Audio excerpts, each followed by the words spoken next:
Assalamualaikum warahmatullahi wabarakatuh. Perkenalkan, saya atas nama Vina Arista, NIM 206011960 dari kelas Pendidikan Fisika A, Universitas Islam Negeri Alauddin, Makassar. Di sini saya akan menjelaskan mengenai teori revalistik atau teori relativitas. Sebelumnya, kita harus mengetahui apa sih teori relativitas itu. Nah, teori relativitas adalah teori sains yang pernah digagas oleh ilmuwan yang bernama Albert Einstein pada rentang waktu antara 1905 hingga 1915, seperti yang dicatat dalam laman Life Science. Secara mendasar, teori relativitas dapat dimaknai sebagai sifat-sifat konstan dari hukum fisika yang berlaku universal atau di mana saja. Jika manusia di bumi mengalami dan menjalani hukum fisika mengenai gravitasi dan kecepatan cahaya, misalnya hukum tersebut akan berlaku sama jika manusia berada dimanapun di alam semesta ini. Nah, universalitas inilah yang diulas secara mendalam dalam sebuah gagasan yang bernama teori relativitas. Meskipun hukum fisika tetap dan berlaku sama, perasaan tiap-tiap orang terhadap hukum-hukum tersebut akan berbeda satu sama lain.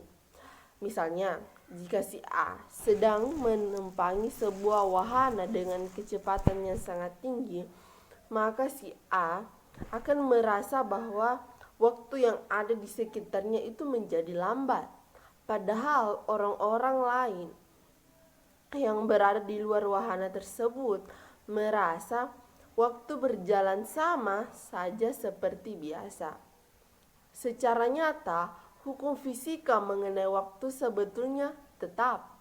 Namun perbedaan sudut pandang antara si A dengan orang lain inilah yang dapat berbeda atau dianggap relatif. Ada lagi contoh sederhana.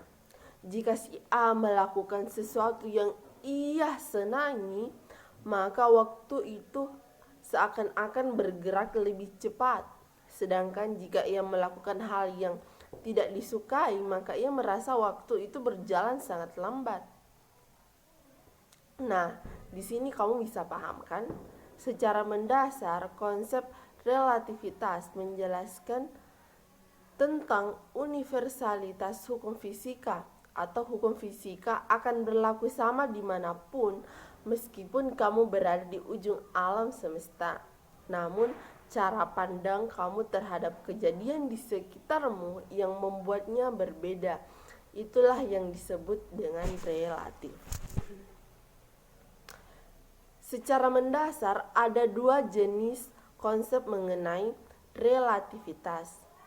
Einstein mengembangkan gagasan menjadi dua konsep relativitas, yakni relativitas khusus dan relativitas umum. Teori relativitas khusus menjabarkan tentang universalitas dari semua hukum fisika.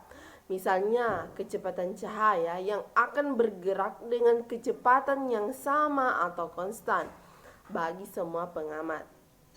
Tidak peduli apakah kamu berada di rumah atau di dalam pesawat terbang, kecepatan cahaya akan selalu sama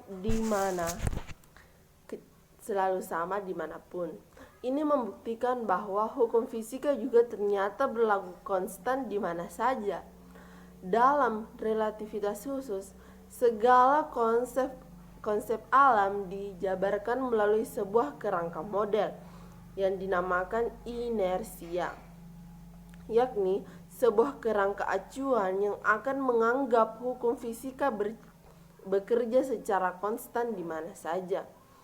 Lalu Einstein menggagas konsep relativitas yang kedua, yakni relativitas umum. Dalam gagasan inilah dijabarkan mengenai perbedaan sudut pandang dan juga gravitasi dari semua partikel yang memiliki massa. Nah, rupanya gravitasi dapat mempengaruhi keadaan ruang dan waktu. Relativitas umum, ruang dan waktu itu juga bersifat relatif atau bisa dipengaruhi oleh faktor gravitasi tadi. Masih bingung? Gini, anggap saja ruang dan waktu itu layaknya selembar kain yang kamu bentangkan pada 4 titik. Lalu taruhlah bola basket di atas kain tersebut. Apa yang terjadi? Pastinya kain akan melengkung akibat tekanan dari bola tersebut, kan? Jadi ruang dan waktu atau kain dapat melengkung akibat gaya gravitasi atau bola basket. Cukup mudah kan memahaminya. Secara keseluruhan, memang relativitas umum lebih maju dan dapat melengkapi relativitas khusus. Namun nyatanya keduanya sangat berkaitan erat dan tak dapat dipisahkan. Oh ya, teori relativitas secara keseluruhan juga melengkapi gagasan-gagasan Isaac Newton mengenai hukum gravitasi. Relativitas umum mengajukan gagasan yang lebih detail bagaimana gravitasi dapat mempengaruhi keadaan ruang dan waktu. Kemudian bukti teori relativitas di sekitar kita. Relativitas sebetulnya sangat mudah untuk dibuktikan dalam kehidupan sehari-hari. Contoh sederhananya adalah perbedaan sudut pandang mengenai waktu. Kamu yang melakukan hobi kesukaanmu tentu saja akan merasakan waktu itu berjalan lebih cepat. Padahal orang di sekitar kamu akan menganggap waktu itu sama. Hal ini merupakan contoh relativitas paling sederhana. Kemudian penemuan-penemuan yang didasarkan pada teori relativitas Einstein. Tentunya kita itu sering menggunakan GPS atau maps online, bukan? Ternyata perangkat dan sistem kerja yang kita gunakan tersebut merupakan hasil dari teori relativitas Einstein. Visi sentral dalam lamannya menjelaskan bahwa dibutuhkan satelit di orbit bumi yang harus bergerak dengan kecepatan tinggi dan konstan untuk menghasilkan